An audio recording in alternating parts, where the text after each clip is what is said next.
साहिबा अखियां हैं प्यासी प्यासी, दर्शन बिन मन का उदासी, कबे आओगे मेरे साहिबा। साहिबा अखियां हैं प्यासी प्यासी, दर्शन बिन मन का उदासी, कबे आओगे मेरे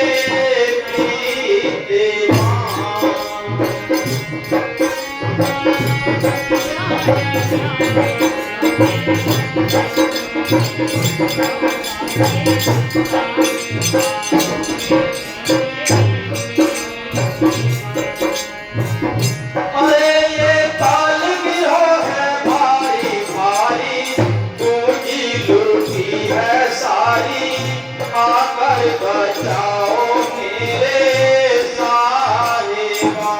अरे ये काल गिरोह है भारी भारी, पूंजी लूटी है सारी, आकर बचाओ मेरे साहिबा। साहिबा अखियां हैं प्यासी प्यासी, दर्शन बिन मन का उदासी, कबे आओगे मेरे प्रीत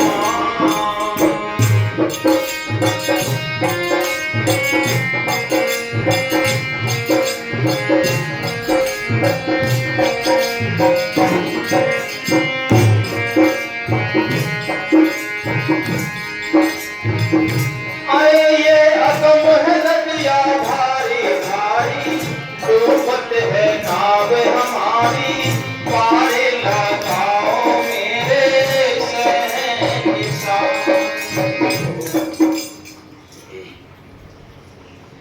सत्य की मेहर से आज हम सब यहाँ इकट्ठे हुए हैं।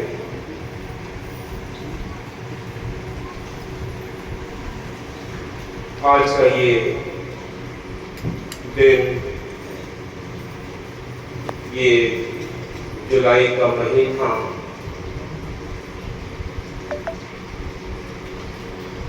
हमें वो दुख दर्द देकर गया है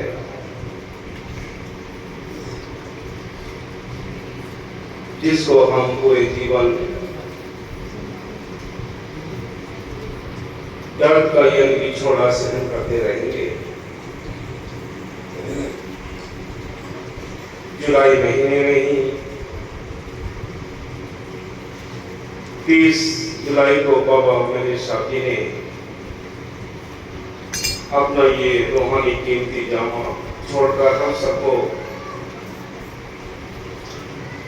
जुदाई दे गए। इसी महीने में बाबा जी को अपनी साथी ने भी हमें बिछोड़े की आग में डाल दिया। इसी महीने में ही बाबा रघुवीर जी जो पूज्य परम संत बाबा मेरे साथी के बेटे थे,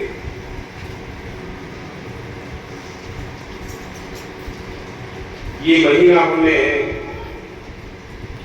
बिछोड़ की आग में झकझोर देता है।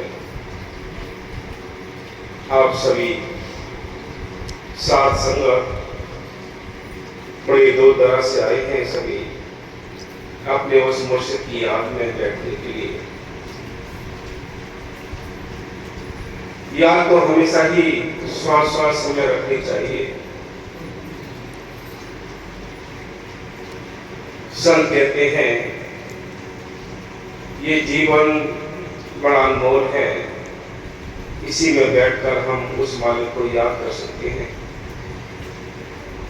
बिछोड़ा और दर्द तो उन औरों को भी और चुनियों में भी होता है, लेकिन ये मन जीवन में हमें आजादी मिली है, हमने संतों की कदर नहीं की, उस परमात्मा की कदर नहीं की।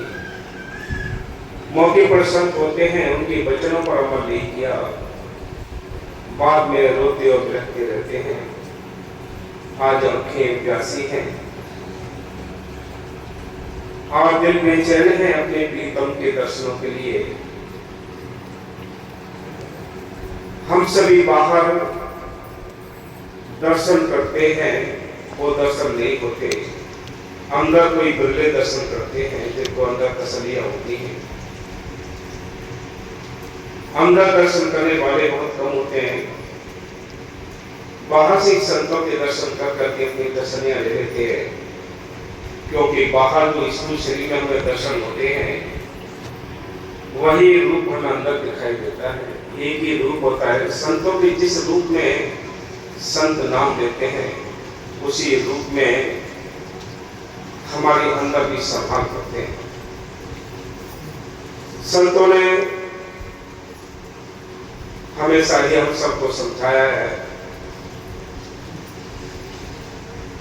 बाबा मेरे साथी बार बार समझाया करते थे कि सोच लो बेईमान में बाद में पछताओगे। बके साहब जी कहते मैं सिमरन थी। हम सबको वो सिखा गए सिमरन करना। हमें चाहिए कि हम उनके जो वचन हैं उनके वचनों पर अमल करके, फकीरों के वचनों पर अमल करके हम अपने इस मनुष्य जीवन को धन्य बनाए, सफल बनाए। संतों ने हमेशा ही हम सबको बिछोड़ा। जो दिया है तीनों रोहानी हस्तियां इसी महीने में हमसे जुदा हुई। बिछोड़ों की याद में हमें छोड़ गए। ये बिछोड़ा ही हमें उस मालिक से मिलाने का काम करता है।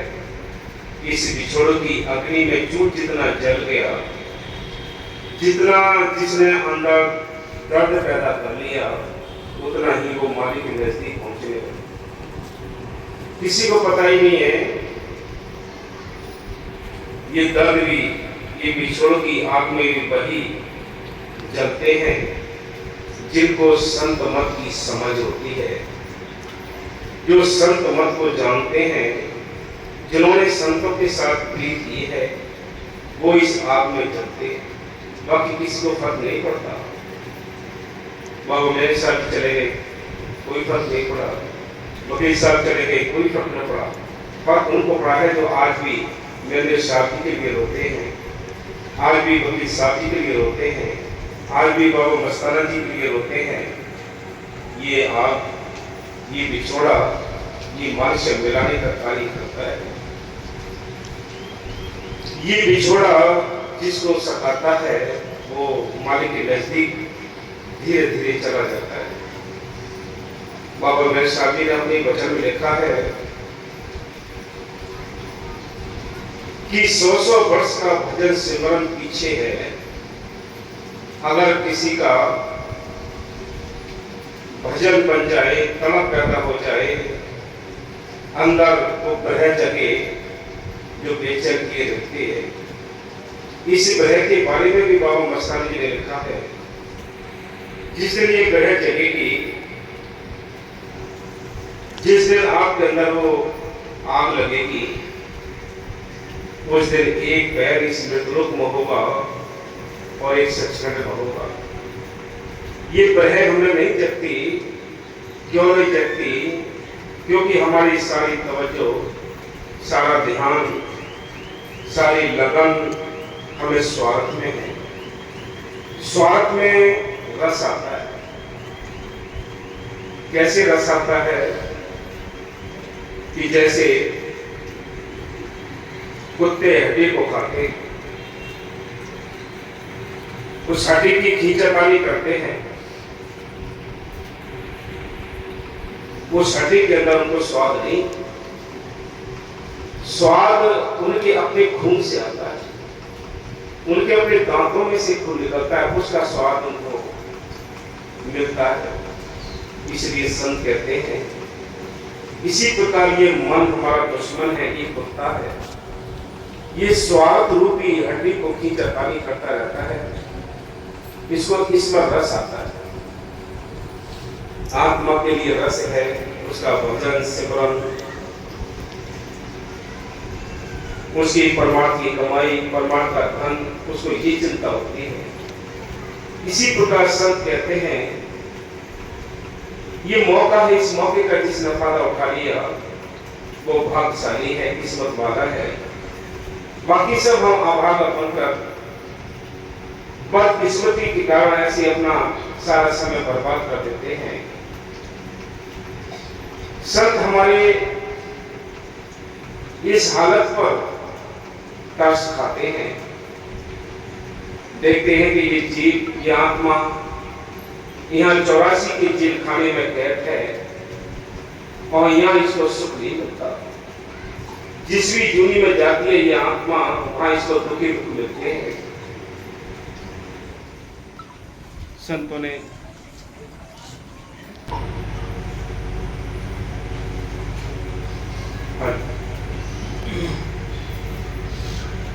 अरे ये अगम है नदिया भारी भारी, डूबत है नाव हमारी, पारे लगाओ मेरे सारे साहिबा, अखियां है प्यासी प्यासी, दर्शन बिन मन उदासी, कबे आओगे मेरे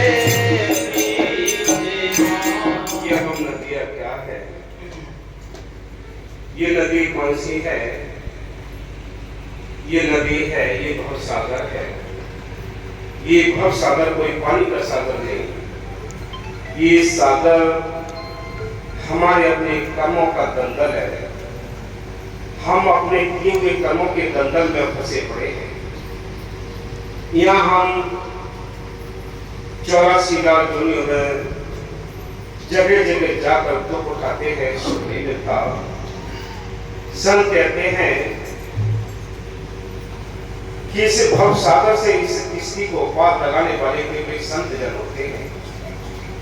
हम कितने ही पूजा पाठ जाप तप तीर्थ व्रत कर लें, जब तक भक्त का संत नहीं मिलता, उससे नाम नहीं मिलता, आपका भक्ति का मार्ग शुरू नहीं होता। हर एक मत मतांतरों में, हर एक संत मत में पहले से भी, आज भी, आगे भी सभी ने उन संतों की और नाम की महिमा गाई है। संतों ने कोई वो अपनी पूजा नहीं कराते, अपनी बड़ाई नहीं कराते, वो उस मालिक को जानते हैं, मानते हैं, मनाते हैं जो सारी दुनिया का मालिक है, जिसने खंड ब्रह्मांड देवी देवता सब बनाए हैं। वो राम सब के अंदर बैठा है, बाहर नहीं है घट में सूझत नहीं, लानत ऐसी जिंद तुलसी या संसार को वही मोतिया बिंद, कि राम अंदर बैठा है, हम उसकी तलाश बाहर करते हैं। बाहर कभी किसी को नहीं मिला है, ना पहले मिला, ना आज, ना भी मिलेगा। जब भी मिला है तो संतों की जगह मिला है। वो भाग्यवान हुए होते हैं, वो किस्मत वाले जीव होते हैं जिनको मौके पर संत मिल जाए और उनके वचनों पर अमल करके अपने इस जीवन को सफल एक ही जन्म में कर लें। उनसे बड़ा बादशाह, उनसे बड़ा भाग्यशाली कोई नहीं। सारी दुनिया को देख लो, सारी दुनिया हाय हाय करती है, स्वार्थ में बच बच कर मर जाती है, पशुओं के समान काम करते रहते हैं, लेकिन रिजल्ट क्या मिलता है? आखिर में जीव कहते ले जाता है कि भैया इस दुनिया में कोई अपना नहीं। संतों ने पहले भी कहा है, संतों ने पहले से ही कह रहे हैं कि इस दुनिया में तेरा अपना कोई नहीं, तो इनसे गुजारे के लायक काम कर, जो इनका कर्ज है उस कर्ज को चुका दे, और पहला सर्वप्रथम काम तेरा परमार्थ का है, परमार्थ का काम कर। हीरा हुज्जत है तो हमारी अपनी परमार्थ की कमाई है, क्योंकि काल का जो जोर है, काल का कब्जा ज्यादा है। जिस पर काल का कब्जा ज्यादा होगा, याद रखो उतना ही वो परमार्थ से दूर होगा। उसको हजार काम अपने स्वार्थ के दिखते हैं, परमार्थ का काम देखने वाले तो कोई भोले होते हैं। जिनको परमार्थ की चिंता होती है, जिनको सेवा सिमरन दर्शन सत्संग की चिंता होती है, वो भाग्यशाली जीव होते हैं। बाकी सब उम्र यही गुजारते जा रहे, किसी को होश ही नहीं है। होश है तो उस मालिक की मेहर से, जो जागे हुए जीव हैं, जिन पर मालिक की मेहर है, जिन पे उसकी कृपा है, वो जागे हुए हैं, बाकी सारी दुनिया ये सोई पड़ी है। संत आते हैं, फिर भी हर एक युग में वो मालिक अपने संतों को भेजता है। संत आते हैं, उस मालिक के भेजे हुए एक एजेंट होते हैं। वो क्या काम करते हैं? कोई अपनी पूजा नहीं कराते, अपनी पढ़ाई नहीं कराते, वो क्या कराते हैं? वो कहते हैं तुम्हारे अंदर तुम्हारा मालिक बैठा है, उसकी अंदर से तलाश करो, बाहर से नहीं। बाहर से किसी ने उस मालिक को नहीं देखा है। जब भी जितने संत महात्मा हर एक धर्म के अंदर आए हैं, उन्होंने उस नाम को जपाकर, मुसलमान उसको कलमा कहते हैं, हिंदू उसके लिए नाम कहते हैं, ईसाई उसके लिए गॉड कहते हैं, और ये चारों धर्म और मत मतांतर और जितने भी पंथ हैं, सब ये संतों के जाने के बाद एक पंथ बना लेते हैं, रीतियां बना लेते हैं, मजहब खड़े कर लेते हैं, जो उसमें यानी मौके के संतों का, जिसने यानी मौके के संतों से नाम लेकर नाम का अभ्यास कर लिया, मौके का फायदा उठा लिया, वो बहुत सारी है। उनका हीरा जन्म सफल हो गया। बाबू मेरे साहब जी बार बार समझाया करते थे कि भाई वो धन भाग है जी, जिनको ख्याल मालिकों के जुड़े हैं, जिनकी हंस में दिल लगी हुई है मालिक की ओर, वो जागे हुए हैं। संत तो एक सहारा देने के लिए आते हैं, हमें जगाने के लिए आते हैं, वो अपनी पूजा कराने के लिए नहीं आते। हाँ जी। तुम बिन छाई घोर अंधेरी अंधेरी, सोनी है मेरी हवेली, ज्योति जलाओ मेरे तुम बिन छाई घोर अंधेरी अंधेरी, सोनी है मेरी हवेली, ज्योति जलाओ मेरे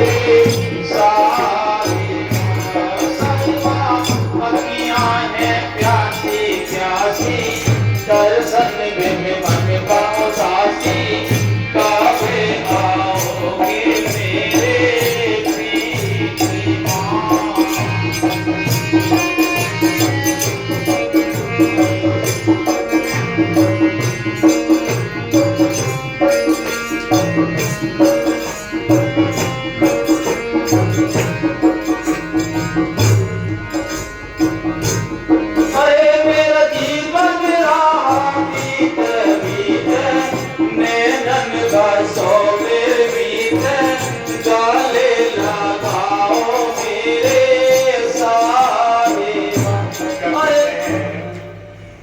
उस मालिक के दीदार के बिना, उसके दर्शन के बिना ये जीवन तो बीत रहा है। हम उस मालिक के दर्शन करने के लिए रात और दिन बेचैन हैं, लेकिन दर्शन तो नहीं हुए। जो टाइम दर्शनों के बिना बीत गया,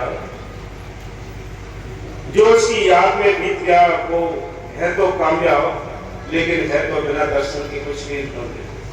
जिस पल जिस घड़ी उस मालिक के दीदार होंगे, वो घड़ी, वो दिन, वो घंटा बड़ा बेकीमती होगा, वो रात। इसलिए संत कहते हैं, आत्मोपकार करती है अपने प्रीतम से कि ऐ प्रीतम, मेरा जीवन तेरे दर्शनों के बिना गुजर रहा है। मैं निरंतर उस मौत की मुंह की तरफ को बढ़ते जा रही हूँ। पता नहीं कब किस समय मौत का बुलावा आ जाए, मेरे अंदर चाह रह जाए, मुझे दर्शन नहीं मिले। ऐ मालिक, मुझे ये जो मेरे अरमान हैं उनको पूरा कर दे। हाँ जी।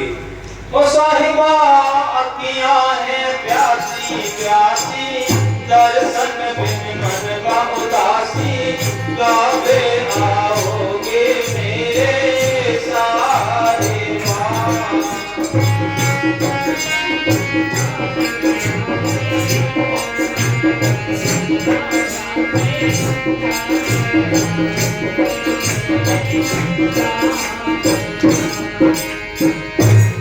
श्याम खड़े तेरे द्वारे द्वारे, देखा तुम डालो प्यारे, झोली भरोगे कब सारे।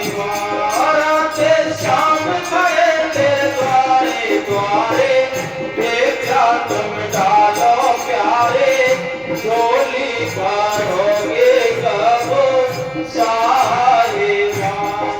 सारी दुनिया भिखारी है, दाता है कोई वो मालिक है। जिस मालिक के दरबार में सबको दया रूपी भिक्षा मिलती है, आप ये भिखारी के ऊपर है वो किस तरह उसके लिए रिझाने की कोशिश करता है। आपने देखा होगा कि कुछ